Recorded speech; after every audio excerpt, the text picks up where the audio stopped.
The wind from the northern mountains swept through Silver Ridge all evening, striking the wooden sign that hung above the Ward Mercantile until it clattered against the wall like the groan of an old ghost. Inside, beneath the dim yellow of a kerosene lamp, Selina Ward sat alone behind the counter, her pen scratching steadily across the page. The flame flickered each time the wind slipped through the window frame, casting light and shadow over her sun-darkened face, steady, but worn to the bone. The ledger before her still carried the faint scent of old paper and ink, the scent of her father, gone these 4 years. Her ink-stained fingers traced a faded line of his handwriting in the corner of the page. 2 barrels of flour sold to Callahan Ranch, 30 yards of cloth to Mrs. Henderson, $17.60 owed by the blacksmith. Numbers were the only thing that still held her to this life, the only thing she could control. Selina was 32, though the townsfolk said she looked 10 years older. Maybe they were right. Wind, dust, and endurance had worn her thin. Yet in those dark eyes lingered the same sharp light her father once had when he taught her to bargain with miners and trappers before she was 12. Outside, the October wind howled across the rooftops, sounding like a warning. Selina rubbed her temples, weary, then looked down at the thin wedding ring on her hand. The lamplight caught on the cold gold band, a thing she could not bring herself to remove. Jeremiah had given it to her in a small chapel 7 years ago, beneath white flowers and promises. 3 years later, he left, with half the money hidden under the floorboards and a sky full of silence. She kept the ring, not for love, but because taking it off would mean admitting defeat. The doorbell jingled. Selina lifted her head. The man who stepped in was Briggs Mortimer, head of the town's trade council, his gray coat dusted, hat in hand. He was heavy-set, slow in step, yet his voice carried the soft deceit of a practiced politician. "Evening, Miss Ward," he said, drawing out Miss instead of Mrs. Selina steadied her tone. "Evening, Mr. Chairman. What brings you out this late?" Mortimer smiled, the slick smile of a man used to power wrapped in politeness. "I worry for you, that's all. Folks see you working from dawn till dark, alone in a place like this. Not good for a lady, especially in your situation." Selina's eyes flickered. "And what situation would that be, sir?" He tilted his head, voice sweet as honey, sharp as salt. "No husband, no help, carrying a whole business on your shoulders. People say you're strong. I say you're reckless. A woman shouldn't wear herself out. You need rest." She set her pen down carefully.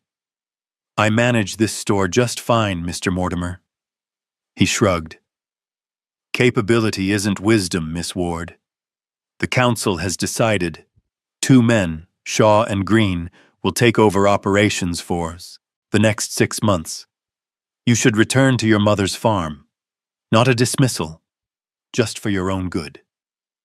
Selina rose to her feet. The chair scraped harshly across the wood floor, a sound like something breaking. "You have no right." "I do," he said, placing his hat back on, his tone turning cold. "By council vote. They'll arrive Monday. Best pack your things.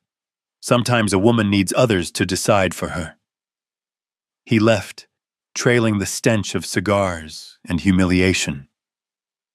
The door closed. The bell gave one short, lonely chime, echoing through the empty room. Selina stood still for a long while. Her hand rested on the counter, feeling the grain of the wood. The same counter her father's hands had worn smooth over the years. Her breath caught in her throat. "I kept it, Father," she whispered. "I did everything you taught me." But her words dissolved into the wind's moan outside. The lamp sputtered. then went out. Darkness filled the room, heavy with ink, ash, and the silence of defeat.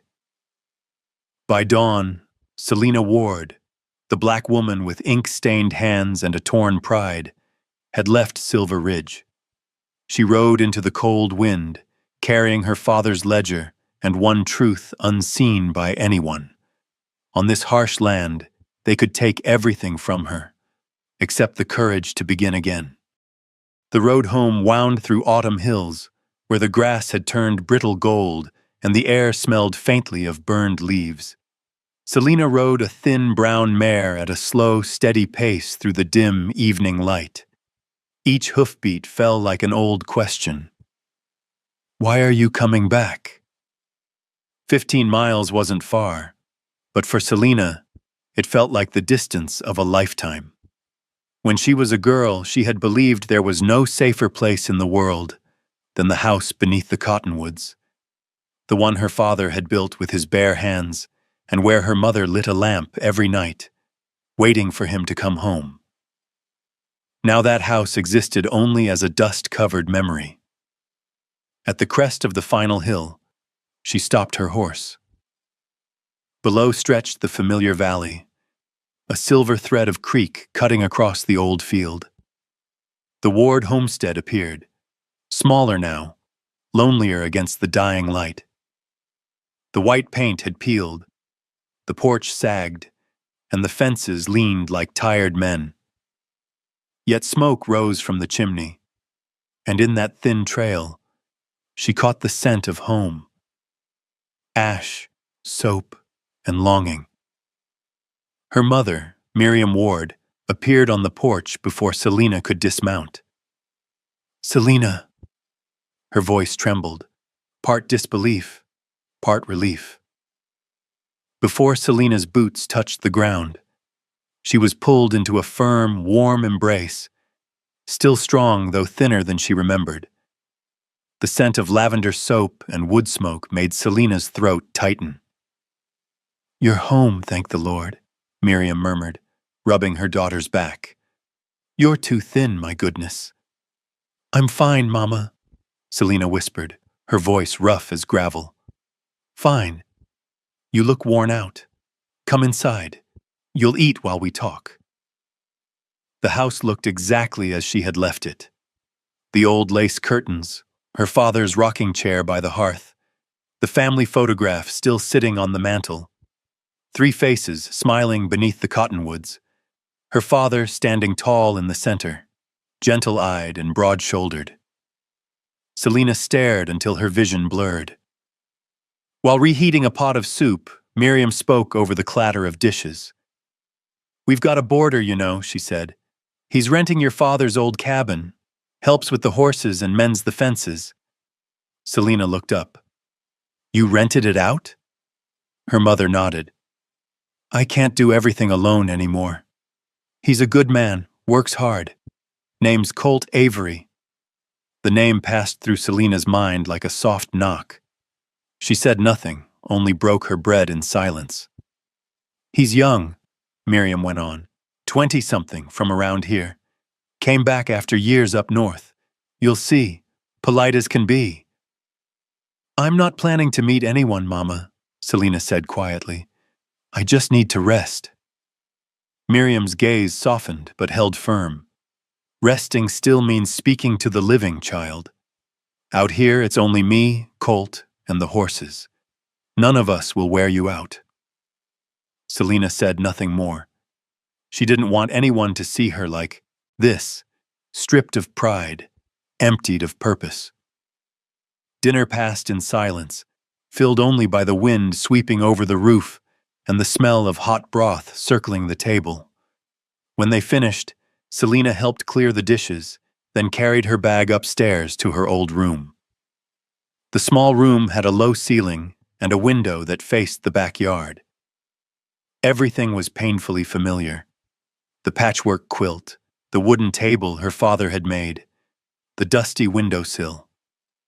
She opened the window, letting in a gust of cold air and the whisper of cottonwood leaves. From there, She saw a man leading a black horse beneath the trees. His frame was tall and sure, his movements slow and deliberate, conserving strength.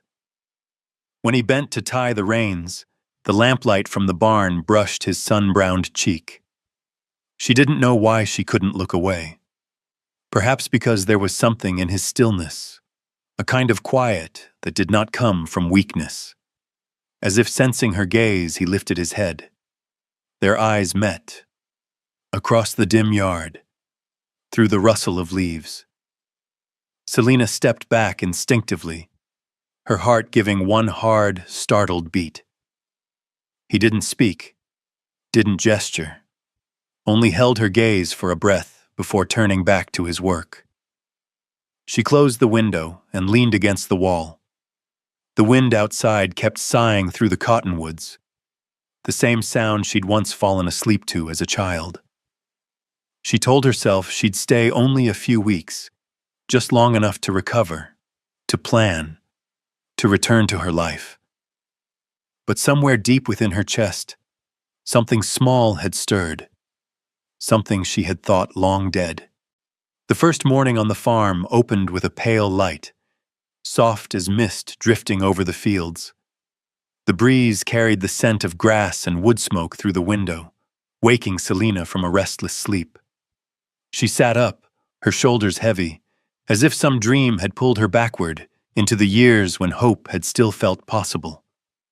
From outside came the steady rhythm of hooves, then the creak of a door, and her mother's laughter mingling with a young man's voice. Low, steady, unmistakably male. Selina paused halfway down the hall, her hand tightening on the edge of her shawl. When she stepped onto the landing, she saw him standing on the porch, the man she'd glimpsed the night before. Morning light touched his sun-browned face, his dark hair tousled, his shoulders broad beneath a faded work shirt. In his hands were a bottle of milk and a bundle of split firewood. "Morning, Miss Ward," he said, his voice rough-edged but warm. "Brought some milk from Mrs. Henderson's herd, and that dry wood I promised." Her mother smiled. "That's kind of you, Colt. My daughter must still remember you. Colt Avery, from the farm across the ridge." Selina froze in the doorway. The name struck her like a spark against memory. "Colt Avery," she repeated, her voice catching. He turned toward her, a quick, shy smile lighting his face. "Been a long time, Selina. Last I saw you, you were riding that black horse twice my size, and I was running behind, never could keep up." For a heartbeat, she saw the boy he'd been, lean, dirt-smeared, always chasing her laughter down by the creek. Back then, she was 14, and he barely 13. His parents had moved away before summer ended, leaving that season forever unfinished. "You've changed," she said softly, the words barely more than breath. "And you," he replied, "still have that look that makes people want to listen." There was no flirtation in his tone, only truth. That, somehow, made it land deeper. They moved out to the yard. Colt stacked the firewood in the shed, while Selina helped her mother rinse the milk bottles. The well water was cold, biting against her fingers. Sunlight streamed through the cottonwoods, gilding her hair in quiet gold. "How long are you staying?"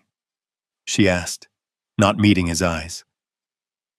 "As long as your mother keeps renting the cabin," he said. "My uncle's ranch could use another hand, but I'd rather stay close. Your mama shouldn't be working alone." Selina frowned slightly. "You don't need to charm her. She trusts people too easily." Colt chuckled. "Not trying to charm anyone, just speaking truth. Women like her, the ones who feed a stranger before asking his name, you don't meet them often. I owe her more than rent." She turned to answer, but caught the rim of a water pail with her elbow. The jug teetered, ready to fall, until Colt's hand shot out, steady and sure, Catching it in time, his fingers brushed her wrist. Firm, gentle. For a moment, everything stopped. Between the smell of sun-warmed wood and the thin whistle of wind, she felt the heat of his skin against hers, the pulse beneath it. Strong, unhurried. She pulled back, voice dry. "I can manage." "I know," he said, smiling faintly. "But someone once told me, being strong doesn't mean doing everything alone." She bit her lip, refusing to look up. Her mother appeared then, a towel in hand. "Colt, stay for breakfast, won't you? We've got hot cornbread and fresh coffee." He hesitated, glancing at Selina. "If she doesn't mind." "It's up to Mama," Selina murmured. He nodded once, setting his hat on the table. Something in that simple gesture, the ease, the respect, seemed to warm the room. They ate in near silence. Only the sound of spoons against bowls, the wind rattling the shutters, and a sparrow tapping its wings against the porch roof. Now and then Selina felt his gaze, not probing, not claiming, simply present, steady as the morning itself. When he finally left, carrying his old hat and a quiet smile, Selina lingered at the sink. She looked down at her hands, at the faint scent of leather and sweat still clinging to her skin where he'd touched her. She scrubbed with cold water, but the scent wouldn't fade. "Don't be foolish," she told herself, watching the water swirl away. Yet when she walked back to her room, her heart still beat faster, as though some long-closed door inside her had creaked open just enough to let the light in. 3 days later, as the sun crested the ridge, Miriam called Selina from the kitchen out onto the porch. "You should ride into town with Colt today," she said, her voice a blend of persuasion and cheer. "They're holding the market for the Harvest Festival. I need some salt, a bit of cloth, and a new lantern. Colt said he'd haul the supplies, but I figured 2 of you together makes more sense." Selina was ready to refuse, but her mother had already disappeared inside to fetch her list, leaving her standing in the yard while Colt tightened the saddle straps on the brown mare. Morning light slid over his shoulders, tracing the sheen of sweat along his collar. "Wagon's ready," he said without looking up. "Best we go before the heat sets in." Selina nodded, tugged her hat low, and climbed up beside him. The wooden wheels rattled over the dirt road that wound out of the valley. On either side, the barley fields shimmered gold, heavy with grain.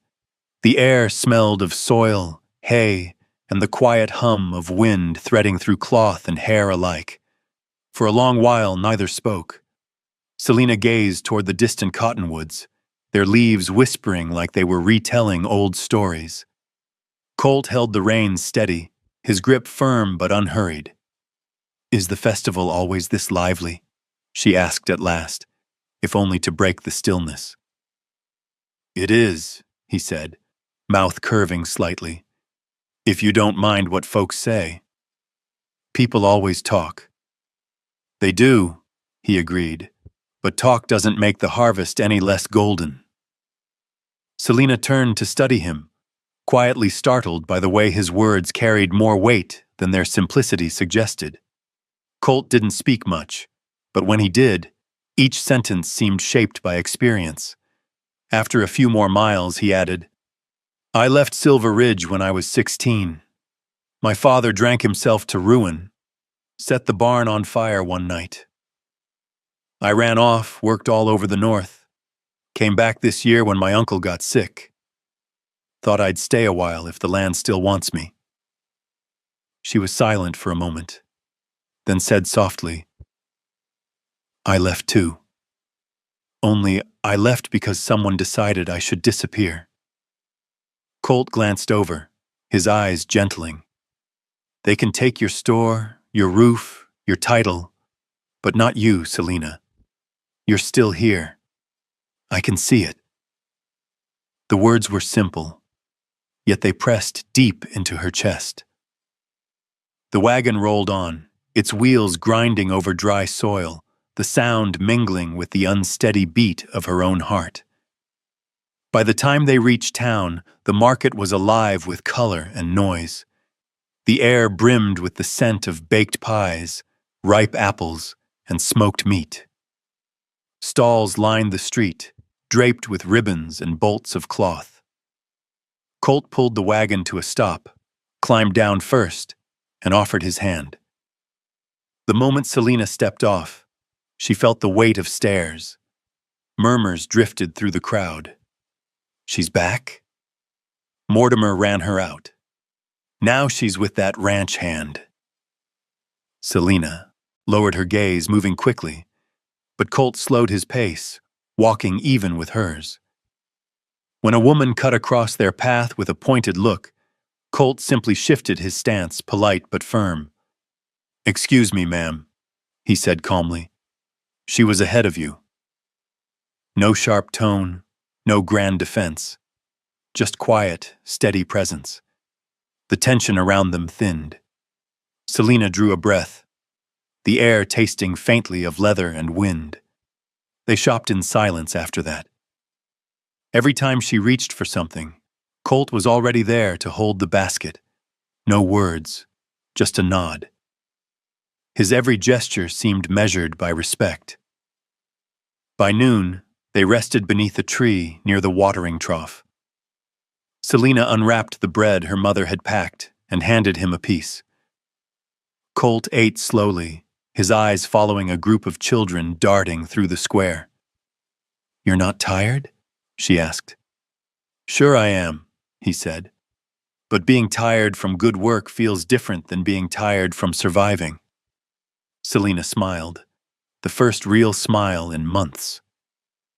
"Where'd you learn to say things like that?" "By watching people live wrong," Colt said with a small shrug. When they rode home that evening, the last light spilled across the hills, turning the world to amber. The scent of ripened grain hung in the air, brushing against Colt's hair as he guided the horses, his profile catching fire in the setting sun. Selina stole a glance at him, and something inside her stirred. Something warm and frightening all at once. For the first time in years, she didn't feel entirely alone. At the gate, Colt said quietly, "I'll help Mrs. Ward paint the fence tomorrow. You want to join in?" "I'll bring the brush," she answered, soft but sure. He smiled, jumped down, and led the horses away. Selina stayed seated, watching the light fade across his back. Her lips curved, almost without her knowing, a small, honest smile, light as the breath of a new season. Morning came after a night of rain, the earth still damp, the air rich with the scent of mud and fallen leaves. Miriam was outside, spreading corn to dry when Colt appeared, reins slung over his shoulder. He said he needed to fetch driftwood from the Western River. Folks planned to use it to build the festival stalls. Miriam smiled, her eyes quick with understanding, and said Selina should go along. Selina hesitated, but Colt looked up. His dark brown eyes caught the morning light. "If you've got time," he said, "I could use someone who knows good lumber. And no one chooses better than a woman who once ran a store." There was no urging in his tone, only calm sincerity, steady as running water.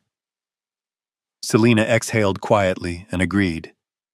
They rode together on one horse, the narrow trail forcing them close. Colt sat behind, his hands holding the reins alongside hers. Between them was only the thin layer of fabric and breath. The wind carried the mingled scents of horsehide, wet wood, and something else, him warm and real. The path to the river twisted through soaked grass and low brush. Each time the horse shifted on the incline, Colt moved slightly to steady their balance. His arm brushed her elbow once, twice, unintentional, but enough to set her heartbeat off rhythm. When was the last time you came out here? He asked, his voice low, close enough that his breath grazed her neck. A long time ago, she said. My father used to bring me. He said the river is where the land tells its secrets. Colt chuckled softly. Your father had poetry in him. I only know the river as a place cold enough to wake you up. When they reached the bank, they dismounted. The water shimmered under the sun, swift between gray stones. Colt rolled up his sleeves, strong, lean arms catching the light, and waded in to haul the driftwood ashore. Selina stayed by the rocks, holding the reins. You're not afraid to get dirty, are you? He called. She answered dryly, with a hint of amusement. I used to sell to miners, Colt. There's nothing in that river I haven't seen worse. He laughed, the sound genuine, easy. Sunlight broke across his hair, scattering on the water in 1,000 shards of gold. Selina turned away quickly, though warmth rose unbidden in her chest. After a while, Colt climbed back up the bank, water dripping from his arms. He reached out a hand. Careful. The rocks are slick. Selina meant to stand without help, but her boot slipped, and her hand fell into his. For a moment they were close enough for her to hear the steady thrum of his heart, to feel his breath mingle with hers. Colt didn't let go right away. Their eyes met, quiet, unguarded, but alive with something unspoken. You still wear the ring, he said softly. She startled, instinctively covering her left hand. Taking it off would mean he wins, she said, her gaze firm. Colt was silent for a beat, then replied, voice low but sure. He didn't win, Selina. You're still standing here. The words cut through her like sunlight through ice. She didn't answer. She only looked down at the river, its current bright and endless. A lark burst from the trees. The breeze from the water rose, lifting a strand of her hair so it brushed against his shoulder. Colt reached out, gently tucking it behind her ear. A small, unthinking gesture that seemed to suspend time itself. Are you cold? He asked quietly. She shook her head, though her shoulders trembled for reasons that had nothing to do with wind. They sat side by side for a while, saying nothing. Only the sound of the stream filled the air, the rhythm of their breathing weaving through the stillness. By late afternoon, they tied the gathered wood to the horse and turned homeward. Colt rode behind again, one hand steady on the reins. The wind moved through the valley, tossing Selina's hair until it brushed against his cheek. She closed her eyes and let the wind move through her, feeling her pulse quicken to the rhythm of the horse's hooves. For the first time in years, she wasn't afraid of someone being close. And as the golden light swept across the valley, Selina realized she was trembling, not from the chill, but from the fragile, warming spark of something new taking root inside her. Belief, quiet and tender, in the possibility of beginning again. The harvest festival ended under a high silver moon. Laughter, fiddle tunes, and the faint scent of cider still drifted in the cool night air. Selina stood at the edge of the fairground, lantern in hand, watching as one by one the stalls went dark. The breeze carried smoke, crushed flowers, and the soft ache of something too lovely to last. Colt was stacking the last planks near the tents, the lamplight catching the weariness in his face, and the calm that came with honest work. When the final wagons rolled away, he turned toward her. Thanks for helping, he said quietly. I'm heading down to check the watering troughs before turning in. The moon's too good to waste. Want to come? She hesitated. But there was something in his gaze, that river-deep gentleness, that made her none. They walked along the dirt path leading toward the woods. On both sides, the old cottonwoods whispered in the wind, their leaves silver beneath the moonlight. The lantern swung softly in Selena's hand, spilling golden circles over the ground. Crickets sang, and somewhere ahead, the river murmured low. At a bend in the path, Colt pointed toward a small cabin tucked beneath a broad tree. "My father used to stay there," he said. "I fixed it up some. Go there when I need quiet." "Quiet," she repeated. "I used to think that was all I wanted, until it started killing me by degrees." Colt didn't answer. He opened the door and let her step inside first. The cabin was bare. A wooden bed, a small table, a single oil lamp. He lit it, and the warm light filled the space, glinting softly in her eyes. Selena stood in the middle of the room, her hands clasped tight. "Colt," she said, voice rough, "I'm afraid to feel again. Afraid of being hurt, of trusting the wrong person." He came closer, slow, careful, stopping just short of touch. "Then don't fall," he said quietly. "Let me hold you instead." Their eyes met, long, steady, wordless.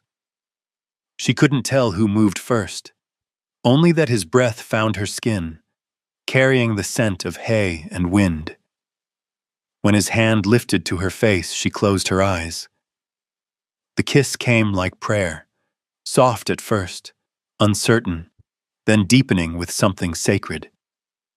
He wasn't hurried. He didn't claim. He simply was. Each time his lips broke away, she felt as though she'd been given air again after years of forgetting how to breathe. When he untied the ribbon in her hair, it spilled over her shoulders, dark and gleaming in the lamplight. Colt's fingers brushed through it slowly, reverently, as if tracing back every lost moment of her life. "So beautiful," he murmured. "When I was a boy, I used to think nothing could be softer than your hair."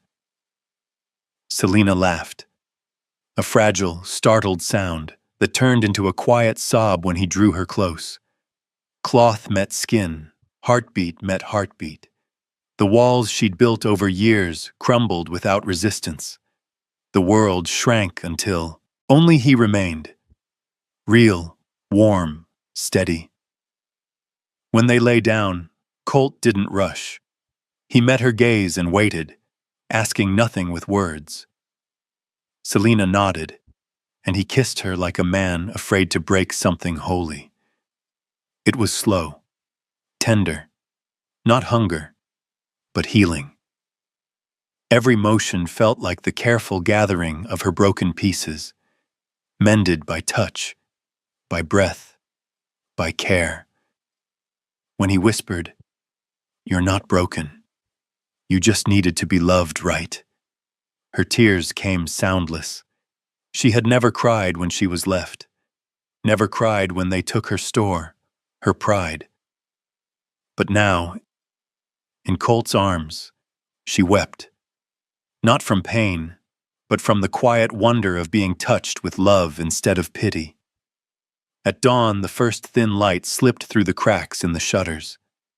Selena stirred, finding Colt beside her, his breathing even, one arm draped protectively over her. Outside, the river hummed, and the morning birds called to each other through the cottonwoods. She lay still, feeling the warmth on her skin, the steady rhythm of her heart. Everything had changed, not by miracle, but by something simple. She was no longer afraid to be loved. Turning toward him, she brushed her fingers lightly over his hand. Colt didn't wake. He only smiled in his sleep. Selena whispered, half to him, half to herself, "I didn't fall, Colt. I just learned how to be held." Outside, the first sunbeam broke through the cottonwoods, spilling gold over her hair, a quiet promise of a brand new morning. In a small town like Silver Ridge, rumor moved faster than the wind itself. 3 days after the harvest festival, whispers began to crawl beneath every porch, through every shop front, and over every afternoon teacup. Selena Ward spent the night with the ranch hand at the Ward place. No husband, no name. Staying in a man's cabin, imagine that. If her father were alive, he'd die all over again. Selena heard them in the market while choosing a sack of flour for her mother. The shopkeeper smiled sweetly, but her eyes glittered with cruel satisfaction. Others nearby tilted their heads, pretending to study the goods while listening harder. Selena stood still for a single heartbeat, then turned away without a word, her face unreadable. Yet each phrase sank deep, like tiny needles under her skin. Out on the street, Mortimer was waiting. He stood beneath a tree, his heavy frame wrapped in a gray coat, voice smooth with false virtue. "Miss Ward," he drawled, a faint smile curling his lips. "I hear you've been reacquainting yourself with the community in your own fashion." Selena tightened her grip on the flour sack. "You should be careful with your words, Councilman." "Oh, I'm merely repeating what people are saying." He stepped closer, his tone dropping to a mock concern. "A divorced woman keeping company with a hired man. Not a small matter. Silver Ridge values reputation, especially from someone who once ran a respectable business." She said nothing. There was only the soft thud of the flour sack hitting the ground, a cloud of white dust blooming between them. Mortimer smirked, tipped his hat like a victor, and walked away. Selena stood in the road long after he left, her chest tight with shame and fury. She had believed she'd grown past this, but it took only a few words to remind her how thin the armor truly was. That evening, Colt came to the porch, hat in hand, his face set with quiet resolve. Miriam took one look at him and understood trouble had found its way home. "There are rumors," he said evenly, though his voice carried steel. "I know she's being targeted. I won't stand by and let them hurt her again." Miriam led him inside. The kitchen still smelled of cornbread, and the low light of sunset touched the old wood in gold. Colt sat at the table, turning his hat between his hands. "I want to marry Selena," he said plainly. "Not to silence gossip, because I've already made up my mind. She deserves someone beside her, not just someone to defend her." Miriam studied him, her expression unreadable at first. Her face bore the marks of years and grief, yet her eyes sped clear, sharp as the plains wind. "You know what you're saying, Colt?" "I do. And if you're asking whether I love her," he drew a breath, "I do. More than I thought I could." Miriam nodded slowly. "I believe you." She poured him a cup of water, then spoke, her setuan, tone soft, but edged with quiet power. "Selena's carried enough pain for one life. She's convinced she no longer has the right to be happy. She's afraid if she steps forward again, the world will strip it away. But if you mean what you say, don't let the world's noise decide how far you go." Colt bowed his head. "I'll tell her. Even if she says no, I'll stay. I won't let anyone lay another wound on her." When he left, Selena sat upstairs in her room, the old wedding ring turning between her fingers. Her mother entered softly, careful not to disturb the fragile quiet. "Colt was here," Miriam said. "He asked for your hand." Selena didn't look up. "What did you tell him?" "That happiness, once missed again, is something no one else can pick up for you." Selena's lips pressed together. Outside, the sky deepened to violet. the shadows of the cottonwoods stretching across her window. "Mama," she whispered, "it's too late for me." "No, Selina, you're just afraid." Miriam stepped closer, resting a hand on her daughter's shoulder. "Rumors will fade, but if you let fear choose the rest of your life, that's the wound that never heals." When she left, silence settled once more. Selina sat for a long time, staring at the ring gleaming faintly in the fading light. A tiny scratch near the edge caught the sun's last glimmer, bright, but aching. She tried to slip it off. It reached the knuckle before she stopped. Not because she mourned the past, but because she still couldn't quite believe she was worthy of what waited beyond it. Outside, the wind moved through the cottonwoods, carrying the thin, ghostly echo of the town's gossip, and beneath it, the soft sigh of a woman trying to find her way through the noise.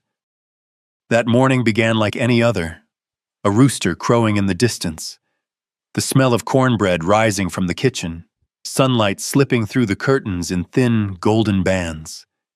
But when Selina set the coffee pot on the stove, the curling steam struck her senses so sharply she turned away, clutching the edge of the table. A sudden wave of nausea swept through her, fierce and fast, driving her out to the porch for air. The open breeze didn't help. She bent over, breathing hard, her forehead slick with cold sweat. Miriam came running, alarm in her voice. "Selina, what's wrong?" "I'm fine, Mama. It's just the smell of coffee." Miriam's eyes narrowed, that quiet, knowing look passing over her face. "How long's it been since your last monthly?" Selina froze. The question landed like a strike of lightning. She tried to think. The festival, the long days of cleaning, the trip to the river, that night beneath the cottonwoods, all blurred together. "I don't remember," she whispered. Her mother exhaled slowly, half prayer, half disbelief. "You should see Dr. Willoughby. Go today, before your mind runs wild." The small clinic stood at the edge of town, filled with the scent of liniment and aged wood. Dr. Willoughby, silver-haired, kind-eyed, and known for delivering half the babies in Silver Ridge, greeted her with a warm nod. "Well, Selina Ward, been a while. Come in, child, sit." She did, her hands cold against her lap. "I'm just tired, and a bit sick from the smell of coffee. Must be the weather." The doctor chuckled, writing a few notes. "I've heard that story before. Tell me, when was your last cycle?" Selina bit her lip, silent. After a few more gentle questions and a brief exam, he settled back behind his desk. His voice, when he spoke, was soft as the breeze outside. "Selina, congratulations. You're with child. About 4 or 5 weeks along." She blinked, the words making no sense. "No, that can't be. I was told I couldn't have children." The doctor met her eyes over his round spectacles, kindness deep in his gaze. "I remember, but the body heals in its own ways, especially when the heart finds rest. Maybe this time it did." Selina sat motionless, lips trembling. Then, without warning, tears came. Sudden, unstoppable. She covered her mouth, laughing and crying all at once, the sound small and broken. The doctor rose, laid a hand gently on her shoulder. "Some miracles don't need explaining. Just receive them, and live worthy of them." Outside, Colt was waiting. He sat on the steps, hat beside him, eyes fixed on the door as if willing it to open. Each creak of the hinges made his heart seize. When Selina stepped out, cheeks wet and breath unsteady, he leapt to his feet and caught her shoulders. "Selina, what is it?" What did he say? She tried to speak, but couldn't. Only a trembling smile broke through the tears. He looked into her eyes and knew he didn't need words. A stunned laugh escaped him, rough and bright. God Almighty! Really? She nodded, sobbing now. He said, I'm pregnant. Colt pulled her close, holding her so tightly she melted into him. His head dipped to her ear, voice shaking. Miracles don't ask permission. Selena laughed through her tears. You're crazy. No, he murmured, drawing back just enough to see her face. Just grateful. He placed a hand against her belly, that quiet, sacred place where life had begun. A miracle, Selena. Ours. People paused on the street, staring. But Selena didn't care. For the first time, she felt no shame, no fear, only fullness, heavy and bright, as though the whole earth had slowed so she could feel this moment in her bones. Colt laughed again, tears shining in his sun-darkened face. I thought I knew strength, riding through blizzards, across battle lines, but nothing's ever shaken me like this. Selena lifted a hand to his chest, feeling the wild rhythm of his heart. You don't have to be strong anymore, Colt, she whispered. We just have to stay. Across the street, the wind stirred through the cottonwoods, now gold with the turning season. Leaves broke loose and swirled around them, falling, spinning, rising again, as if the land itself were offering its blessing for the new life taking root in the heart of a woman who had finally stopped running. That afternoon, the world was still. The wind had gone quiet, and the last light of day gilded the grass in gold. The cottonwoods swayed gently, as if trying to hold back the leaving season.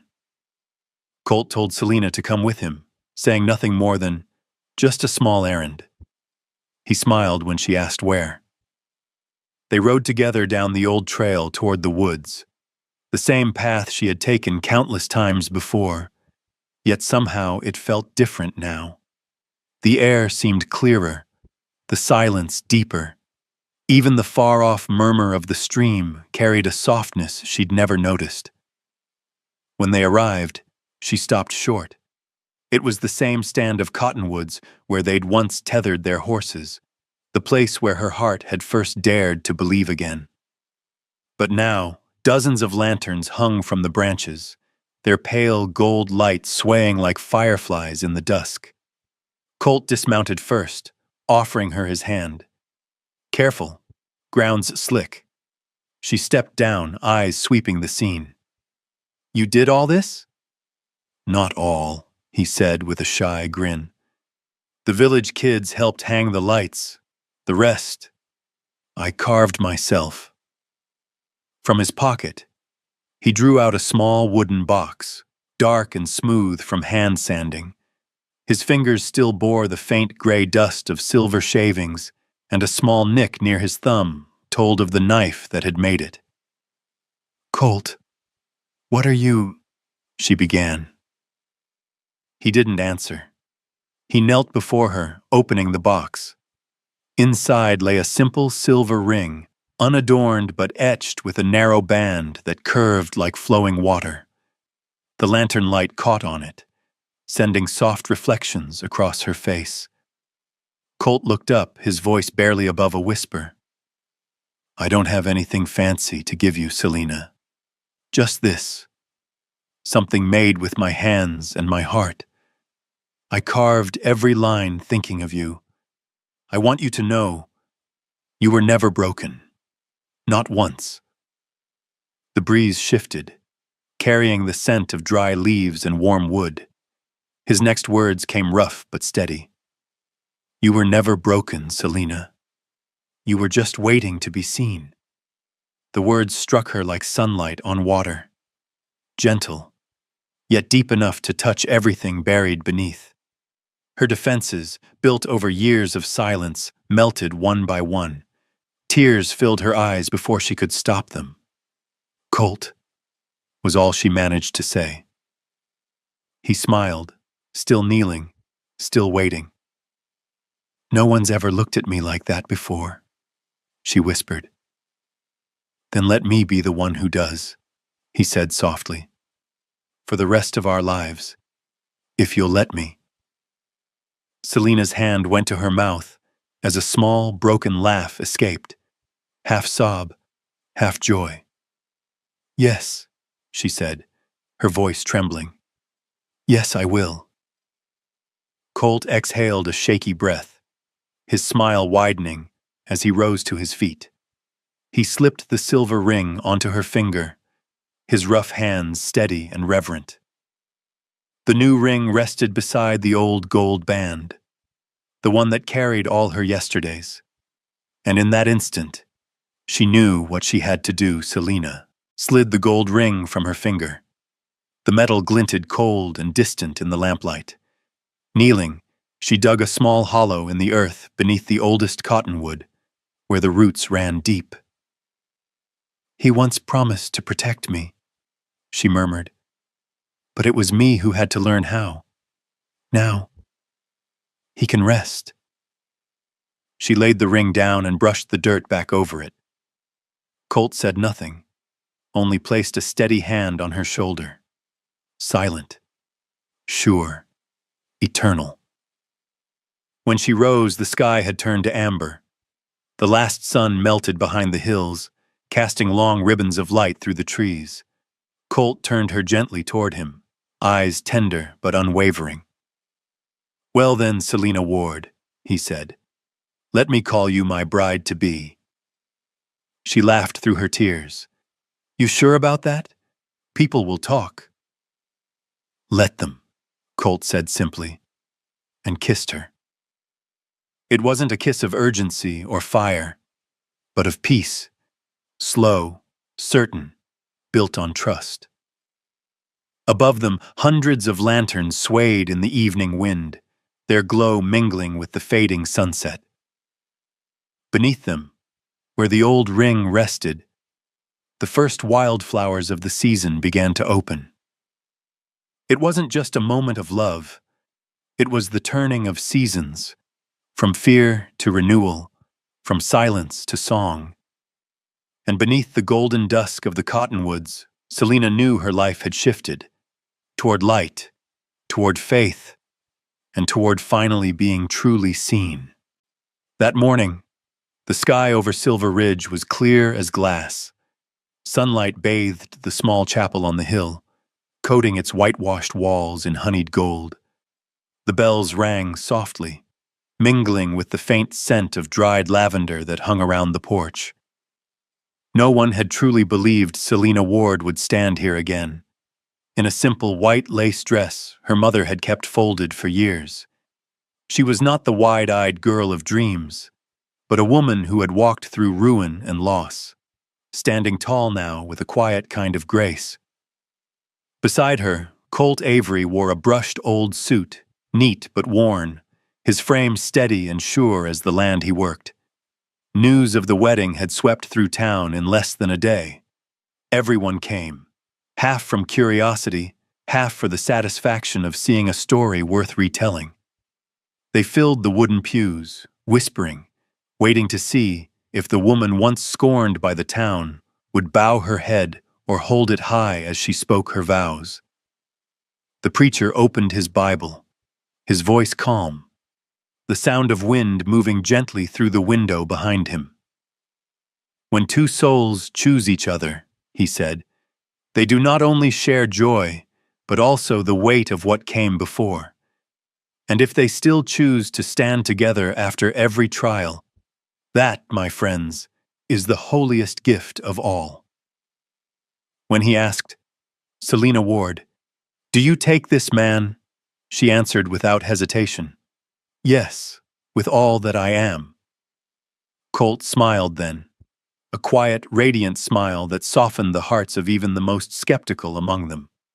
The preacher had barely turned the page when the chapel doors swung open. Heavy footsteps echoed through the aisle. Briggs Mortimer walked in, his gray hat tilted, his coat too fine for the day, his smile as polished and poisonous as ever. "Forgive my tardiness," he said loudly enough for everyone to hear. "But I couldn't miss such an occasion. How generous this town is, to celebrate Miss Ward finding herself a new protector." The chapel fell still. Only the wind moaned faintly through the cracks. Selina turned to face him. Her voice was steady, clear, carrying to every corner of the room. "Thank you, Councilman. You're right. I did find my protector, the man standing beside me." She paused, her gaze unwavering. "And I'll be returning to my father's store, not by your council's charity, but as its rightful owner, with my husband."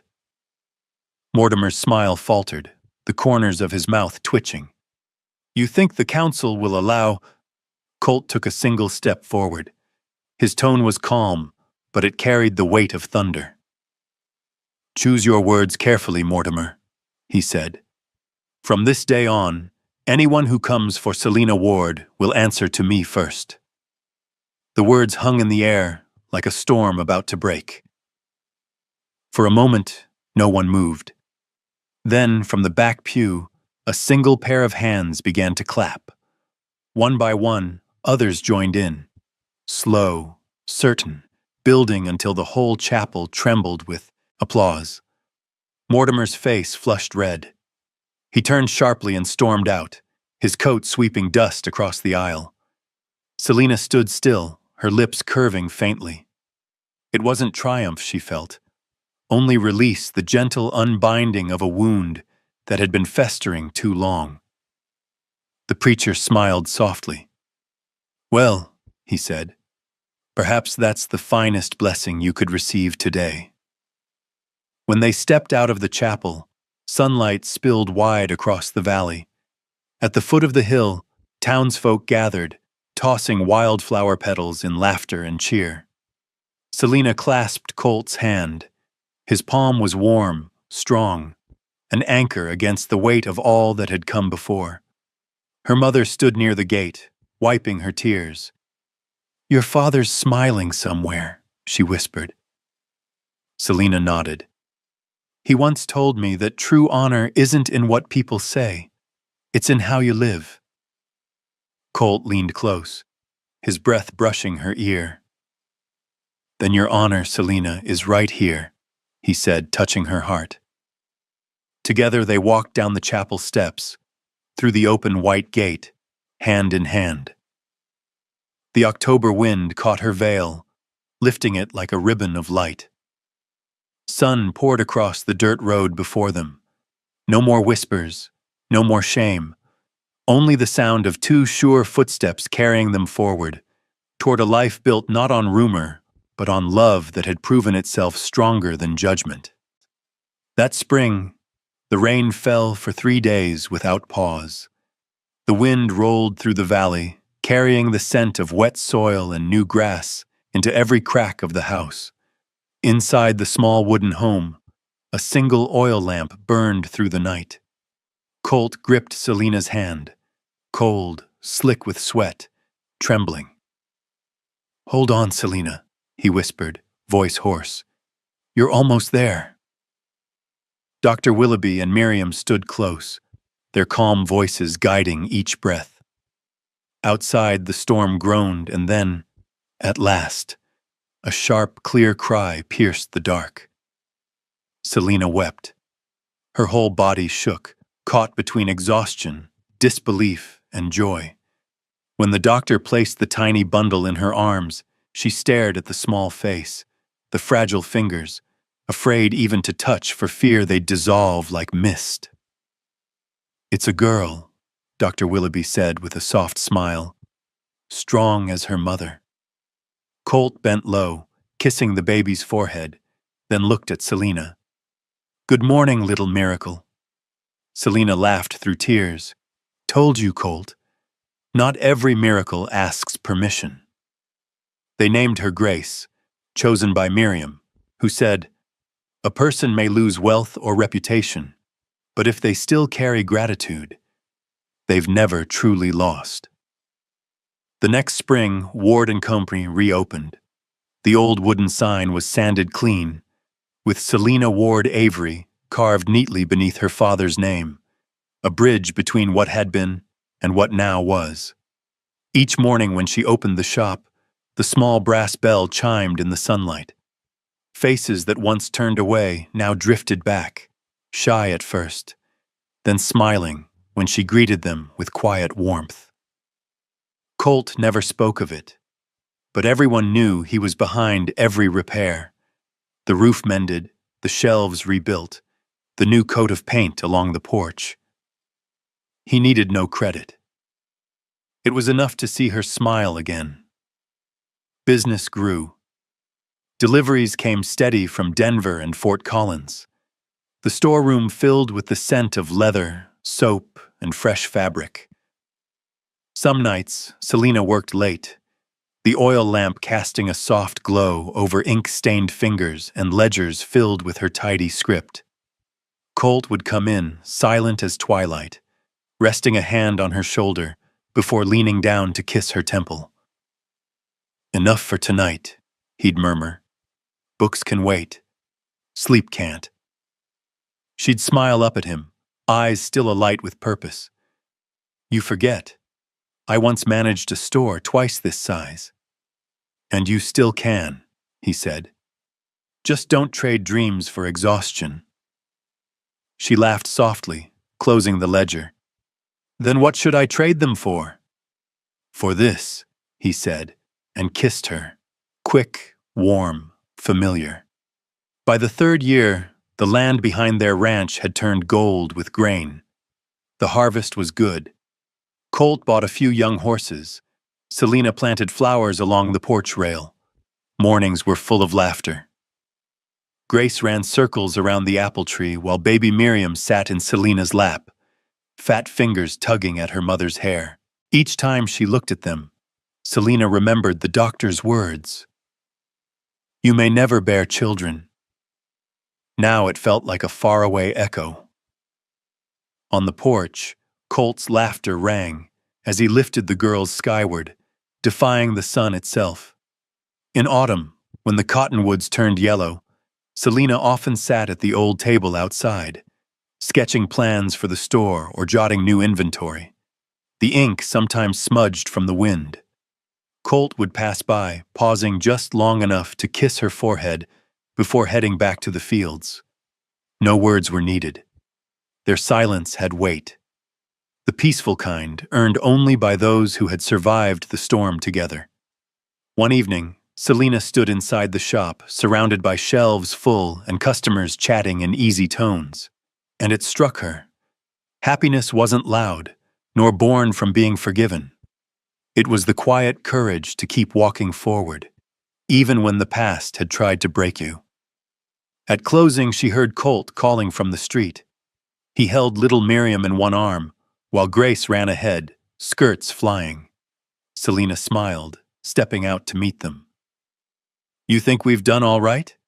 he asked, half teasing. She nodded. "More than all right. Though I'll admit, loving a stubborn woman like me might be your hardest job." Colt laughed, kissing her quickly. "Then I guess I like hard work." The sun dipped low, spreading gold across the dirt road. The scent of baked bread drifted from their kitchen. In the distance, horses galloped toward the barn, kicking up dust that glowed like mist. Selina turned, gazing at their home. The warm-lit windows, the wooden fence, the cottonwoods turning amber in the wind.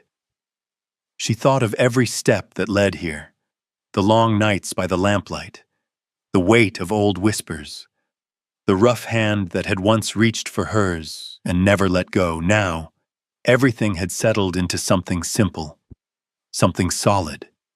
Family, work, life itself growing around them. In the amber hush of sunset, Selina smiled to herself and thought, every wound can bloom again, if it's tended with love that's true. 15 years later, evening settled slowly over the Silver Ridge Valley. sunlight pouring soft and golden over the fields ready for harvest. The wind drifted in from the river, stirring the cottonwoods behind the house. That rustling sound Selina had long thought of as the land's own breath. She sat on the porch in her wooden chair, a knitted shawl around her shoulders, notebook resting in her lap. Her hair was streaked with silver, her skin sun-warmed, yet her eyes still shone, calm, deep, and full of the same quiet fire they had held all those years ago. Out in the yard, her two daughters, Grace and Miriam, chased each other around the fence, skirts flying in the wind. Grace, 16 now, was tall and strong like her father. She rode the young mare Colt had trained just for her, glancing back with a grin that made Selina's heart bloom every time. Miriam, 4 years younger, with curls bouncing and laughter bright, stumbled often but never stopped running. Their laughter filled the air, turning the house into a small universe of light and life. Selina watched them and smiled. There had been years when she'd believed she would never hear a child's laughter under her roof. And yet now, it echoed through every morning, mingling with the sound of wind and horses, softening every scar of what once was pain. Behind her, Colt stepped out onto the porch. He had aged a little, the lines on his face deeper, the hair at his temples lighter, but his gaze was still the same, steady, warm, and grounded like the earth itself. He draped an arm across her shoulders, his chin resting gently atop her graying hair. "Look at them," he said quietly, his voice deep and roughened by years in the open air. "We've come a long way, haven't we?" Selina smiled without turning. "Hard to believe, isn't it? There was a time I thought I'd never have even one."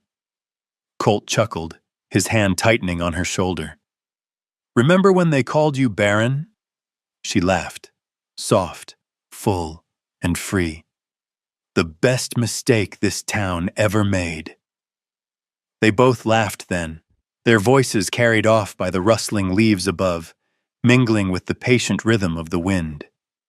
A sudden gust scattered a few pages from the notebook in her lap. Colt stooped to gather them, glancing over the neat, looping handwriting. "You still keep your notes?" "I do," she said. "But they're not ledgers anymore. Just the days I don't want to forget." He smiled.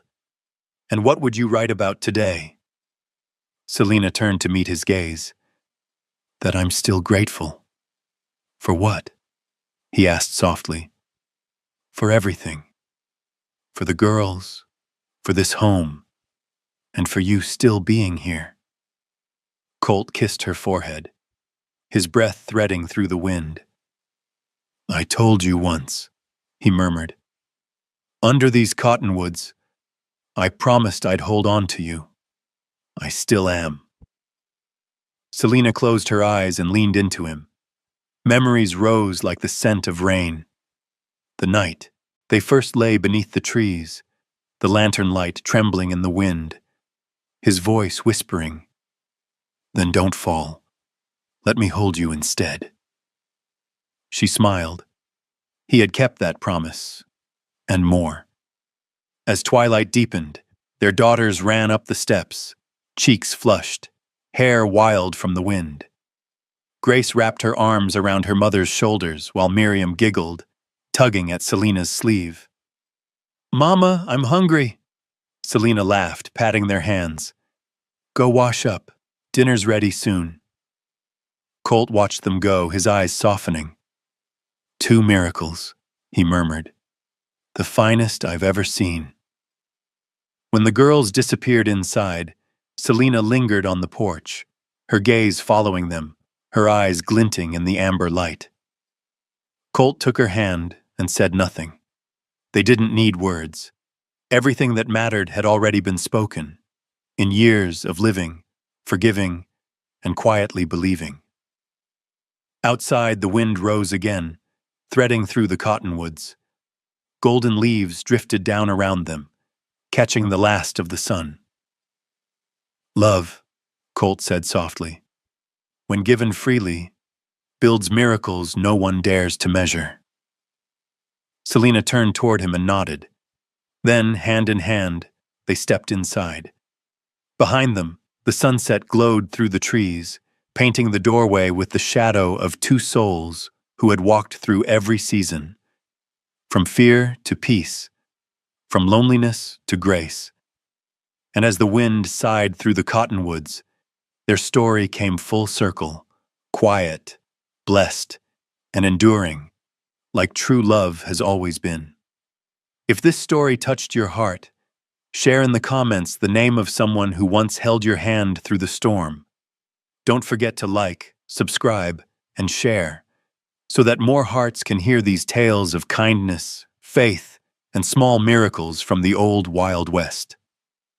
Because sometimes one story is all it takes to remind us it's never too late to begin again.